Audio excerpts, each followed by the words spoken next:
I'm in Fort Lauderdale, where we're dealing with some light rain coming in across the area, but yes, we will see some heavier rain moving in before it's all said and done. We have the potential once again for some flash flooding, unfortunately. Still dealing with some flooding that we saw a little bit earlier, and these cars driving through the flooding as well.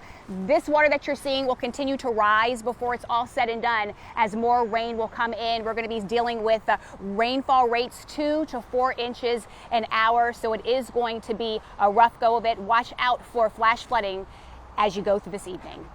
From the Weather Channel, I'm meteorologist Lynette Charles.